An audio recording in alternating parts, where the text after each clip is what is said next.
Today is the Chief Program Officer for Family Service and Children's Aid, Stacia Milligan. Hi, Stacia. Hi. Did you drive down? I did. Okay, it's a little too chilly to walk. Yeah, it's the weather. It's the snow. Yeah, it's 3 blocks. It's 3 blocks. Yeah, that's true. Yeah. Well, we invited you here today because we noted November is Adoption Month. Yes, National Adoption Month. And what does that mean in terms of Family Service and Children's Aid? Why do we have a month devoted to adoption? Well, so for us at Family Service and Children's Aid, it means highlighting adoption out of foster care. So that's the only kind of adoption that we do anymore. Our agency has been doing adoption in the Jackson community since 1945. Wow. In a wide variety of ways. But for the last 8 years, we've just focused on getting kids adopted out of the foster care system. So that's our main priority at our agency. We have a foster care program as well, as you know, and so when children are not able to be returned home to their parents, then we need to find a family for them to grow up in. And that's where adoption comes in. And that's where you, our viewers, come in as well, because you are being invited to a special event. Yes. So December 5th, at the YMCA's community room, we are having a forum where we're going to have adoptive parents and foster parents come and just be available for questions. They're going to we usually have a panel format where I will ask them questions, but also the people that come to the forum will have the opportunity to ask questions from people who are actually doing this work. So people who are actually foster parents and people who have adopted children out of the foster care system. And my staff will be there as well to answer questions for people who may have been thinking about fostering or thinking about adopting out of foster care and want to get more information. So that's from 6 to 7:30 on December 5th, and we will be in the community room at the Y. So right when you walk in the lobby to the left, there's the community room. Well, today you told me before the show that there's one particular boy that you're hopeful to find an adoptive family for, maybe even through today's show. That would be wonderful. What can you tell us about him? I can. So his name is Jackson, and he's 11 years old, and he's been waiting for a family for a while. He's a great kid, very sweet. He loves dogs. He loves animals, so he would love to be in a family that has dogs. He also loves superheroes. His favorite is Spider-Man. He was Spider-Man for Halloween. And he really likes, to play with the action figures. He loves comic books. He is a pretty good student in school. He has some challenges, but mostly he just needs a family that will hang in there with him, a family that will love him and make him a part of their home. Older sisters or brothers would be great. He would love that. So really any kind of family that has the time and the capacity to care for a really nice young man. We are really looking for a family for him this year. Well, to me, it's so sad. And you say young man, I think of a little boy, a little 11-year-old boy without any family. Yeah. No family. No. 11 years old. That's so sad. Yeah. Where's he living and sleeping and all right now? He is in a residential care facility here in Michigan, and so he's not currently in the community, although he does go to public school with other kids. He lives in a congregate setting, so other kids around his age live with him.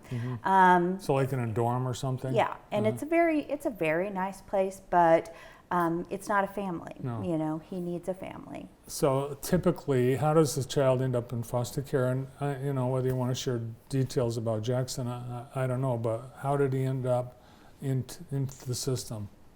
Well, I can't share a lot of details about his specific case, but in general, children come into the system because they've been abused or neglected, to the extent to where it is no longer safe for them to remain at home with their parents. And in general, we always try to reunify the family. In about 95% of cases, when children are removed, we spend anywhere from 6 to 18 months trying to reunify them with their parents, trying to send them home, helping their parents overcome the problems that brought their kids into care.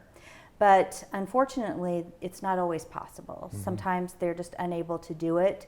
And in those situations, we need to find permanent families for those children to grow up in. So the parent or parents, they've been given chance after chance after chance, and it just isn't going to happen. Yeah. So the hope is for Jackson is that he would find a loving family, and that would be his final Yes. spot, his permanent family. Exactly. Yeah. Yes. We would love to find a family for him to finish growing up in. And you know, none of us usually are sent off into the world at 18 with, you know, no help. We're always calling mom or dad, asking for guidance. And so, you know, it's forever. That's the way we look at it. When people adopt a child, it's their child forever. And so Jackson's a typical child that you're looking to place. What age range are your kids? we have completed adoptions for children anywhere from just months old to 17. A couple of years ago, we were able to complete an adoption for a young man who was 17 years old. Right before his 18th birthday, he got a family, and it was great because he was also in the same situation. He didn't have a family at all, so. And it was really at his last chance, because once he hits 18, then you're on your own, baby. Well, we can't complete an adoption for an adult, so yeah. Awesome. How many kids are we talking about? Well, currently in the state of Michigan, so Michigan has a website called the Michigan Adoption Resource Exchange, and it's mayor.org. And they are listing 241 children on their website right now that do not have identified families. And that number changes very frequently. So, you know, it's been much higher than it is now, but we still have these 241 children and more that come into care all the time that are looking for loving families to grow up in. You know, Stacia, Zoe Lyons from the MDHHS was saying that one of the things they try to do is match children that are black with a family that's black, and that's been really hard for them to do. Is that still part of what you do too?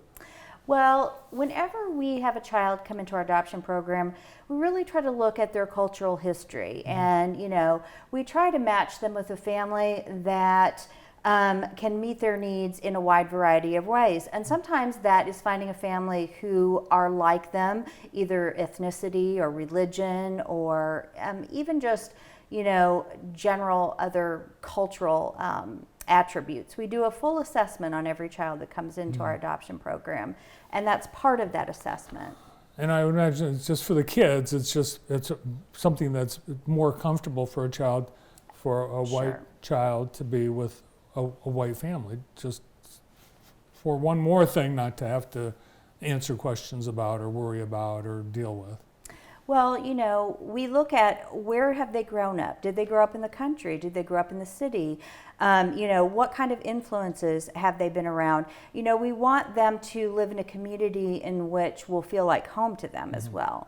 And are there situations where you have maybe two brothers or a brother and a sister from the same family that you'd like to keep in a family, to keep them together? Absolutely. Okay. We always try to keep siblings together if possible. Give us a description of an ideal adoptive parent or family. Well, there's no such thing, you know. You can be a single person or you can be a married couple. Now, in the state of Michigan, two unmarried people cannot adopt together. No. They can be foster parents together, but they can't adopt together. We would like to see that law change in Michigan. So like two people living together, they couldn't adopt. They can't adopt unless they get married. And it's inconsistent with what we do with our foster parenting, because we do allow live together partners to be foster parents of children. We don't then allow them to adopt unless they get married. So we'd like to change that law eventually in Michigan, but in the meantime, you can be a single person or a married couple. You can rent your home, you can own your home. You don't have to be wealthy, you just have to have enough resources to care for your own family. And one of the things that we do in Michigan to try to alleviate finances being a barrier to people adopting. So if you adopt a child in Michigan that's not a relative of yours and that child is over the age of 3, in general, you will receive what we call adoption assistance payments. And that means that the state will continue to pay a daily rate for that child until they reach 18 years of age. And so that helps that family be able to afford to add an extra child to their home. Right. It's not going to get someone rich. No, not at all. Nobody Because- gets rich doing this. And that's a misconception that, Yeah. we're going to have we're adopting 8 kids and we're going to live off that money. Right. And that's really a myth. My foster and adoptive parents are absolutely wonderful, and believe me, they spend way more than they get from the state. All right, so we've got this forum, and you do this every year, I think. We do. It's happening at the Y on December 5th, and the process, once someone says, oh, wow, this is something we'd like to do, and I know you want to get kids placed fast, but what's the timeline? So if they come in and they're interested in being studied for adoption or foster care, we try to complete that study within 120 to 180 days. It really depends on how much time the family has to devote to it, because there's training involved. There is obviously providing us with a lot of documents, having home visits, that sort of thing. So it does require a lot of their time, and that really kind of feeds into how much time it takes to complete the study. Right. Yeah. All right, well, if you're interested, please help and be part of that forum coming up in a couple weeks. Great to see you. It was great to see you too. Thank you. You bet. The Chief Program Officer at Family Service and Children's Aid, Stacia Milligan. Up next on